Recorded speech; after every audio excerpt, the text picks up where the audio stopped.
Oh, here we go, y'all. Yeah. Hey!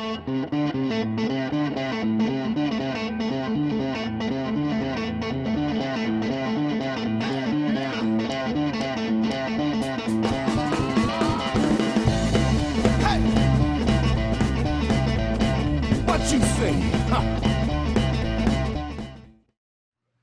So, what do you think when people talk about the blues always being sad music? That's just something that's bad PR, I guess. you know, Maybe the creation of it gives people the image of blues always being sad, or just what they promote. But you had blues from especially, man, you had what they call how can you call it? It was a type of blues that was overtly sexual and double entendre. Sometimes not even a double entendre. The one that come to mind is called Hot Peanuts. You know what I mean? And that's a sexual song about hot peanuts.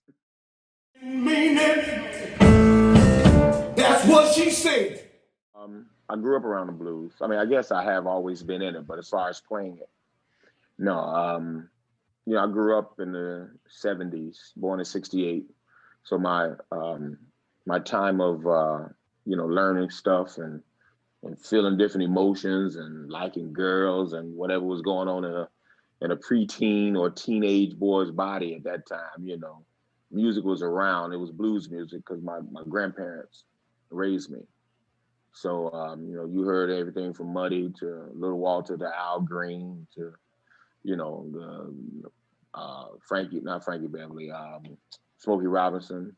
You know what I mean? You heard all of that stuff, especially when Company came over. So that's when all the young kids, so the kids have to go in the back, and all the grown-ups be in the front room, as they call it, the front room.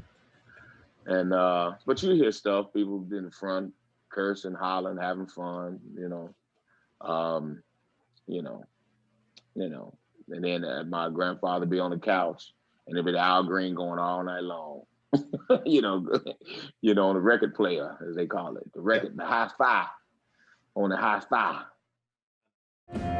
See, he was an old friend, and she lost her head. Now I know my woman is nice and kind, but now we don't know if the baby is his or mine. And then the term blue, it gives it that. Some people don't go past their heroes to really investigate or learn about the blues. Even some musicians, they stop at their heroes and say, that's it. I'm stopping at this person. B.B. King is my God, and that's it. But who did B.B. listen to? B.B. listened to the guy that made Caledonia, Joe Walker. Oh my God, I forgot his name. The guy made Caledonia. I'm slipping. Oh my God, I got to look that up. Sorry. T-Bone Walker. No, not T-Bone Walker. No. Louis Jordan. Oh, it was Louis Jordan and T-Bone were two of B.B. King's heroes. I mean, like heroes. You know what I mean? I heard B.B. King in an interview say about T-Bone Walker. They said, "How you feel about T-Bone Walker?" And he sat back on his guitar and he said, if T-Bone was a girl, no. He said, if I was a girl, I would have tried to marry T-Bone.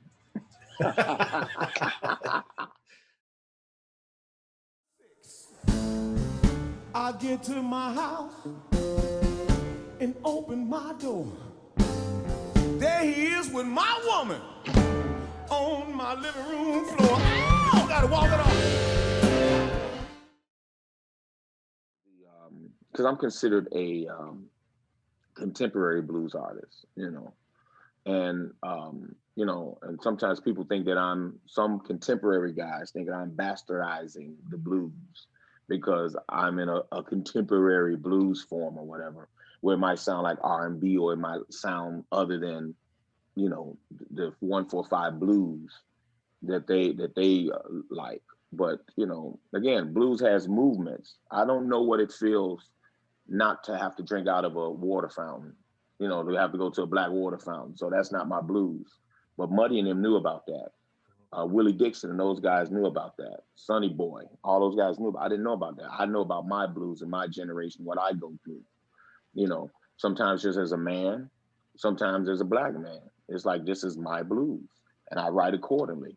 And I think everybody should write their blues, other than, you know, singing. You know, I mean, and this is going off to a whole new tangent. I'm sorry, a whole new question, but you know, I understand sing-alongs and all that stuff, but for me, I try to write my songs and my blues, and hopefully my blues will be a requested song like Mojo Working or Sweet Home Chicago or something like that. You know, the point is to keep this. That's how you keep the genre moving forward. Is to write original songs. I can't do Mojo Working better than Muddy. You know, I can't do Sweet Home Chicago better than, you know, Robert Johnson. You know what I mean?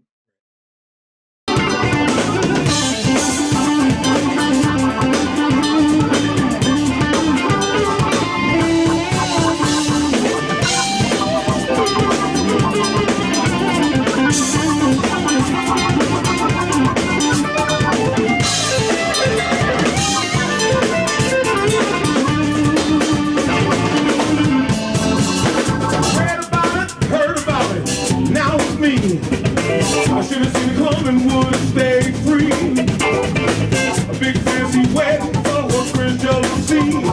The house was mine, now she got the key. I signed a bad contract, y'all. As far as blues being sad, blues is not sad because you know, there's different stages in life, and there's different moods, and it's up to the artist too to channel that and write more songs and not think about what Sonny Boy said or what Muddy said and how that blues was back in those days. To me, the history of the blues is message music.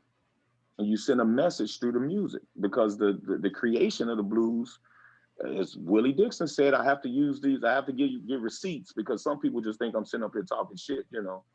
But Willie Dixon said, when there was a thing, when you in the fields and you about to try to get away, you know, you would have to sing instead of talk, because you couldn't talk in the field. They would, you know, the slave master wouldn't let you talk, so he'll let you sing. And again, Willie Dixon, this is on YouTube, said, if things don't get no better, I'm gonna be gone when the moon come out, blah, blah, blah, whatever. And that was your sign or your signal to let the person in the other part know, I'm gone. So say your goodbyes now. Don't tell on me, or whatever the case is, you know what I mean?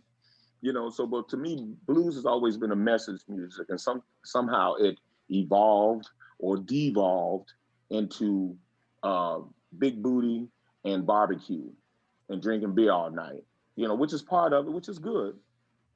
I mean, there's a part of that too, but somehow a lot of people just take the nursery rhymes, just say, I'm gonna do the low hanging fruit, and I'm just gonna rhyme beat with feet and blues with lose and da. You know, and if you do that, for me and the way I write, I try to have some nurturing, some sweet nectar of words before those obvious rhyme words. You know what I mean? Mm-hmm. You try to have something that you can hold on to. If you're gonna rhyme blues and lose, those words in front of it better be nutritionists. It's in my talk. If your woman want me, it's not my fault. I made some rules, broke some rules, paid my dues, the Chicago way.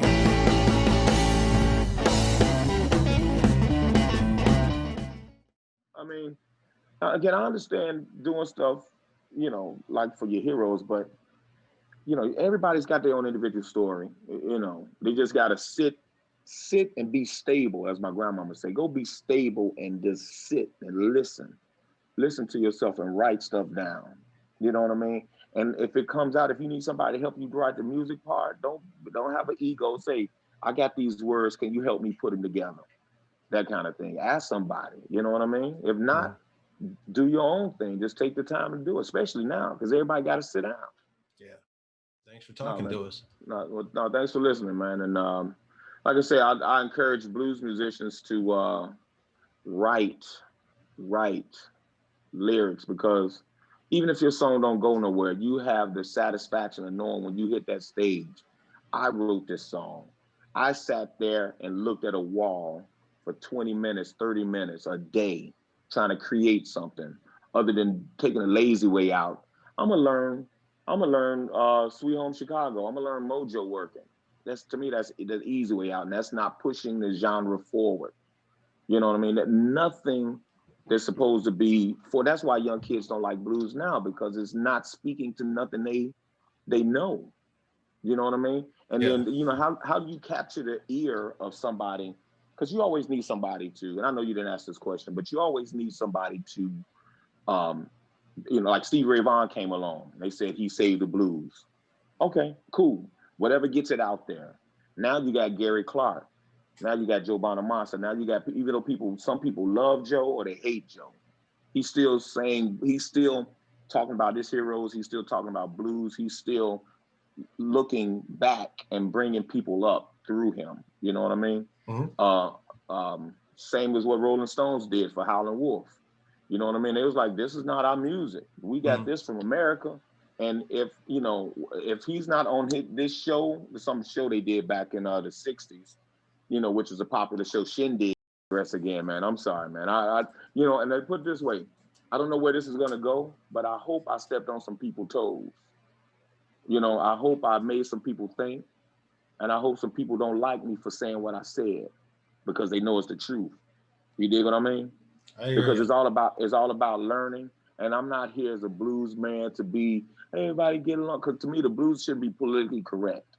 You could tell an asshole first trying to be an asshole. It's like, no, so you trying to hurt somebody. But if it's your feelings and what you honestly believe, let it out. There's always a way you can put things. You know what I mean? So I just hope that the sun been moving on me. I just hope what I said register and plant a seed in musicians' heads. Well, right on, bro. All right, take care. Peace from Chicago. Gotta walk it off.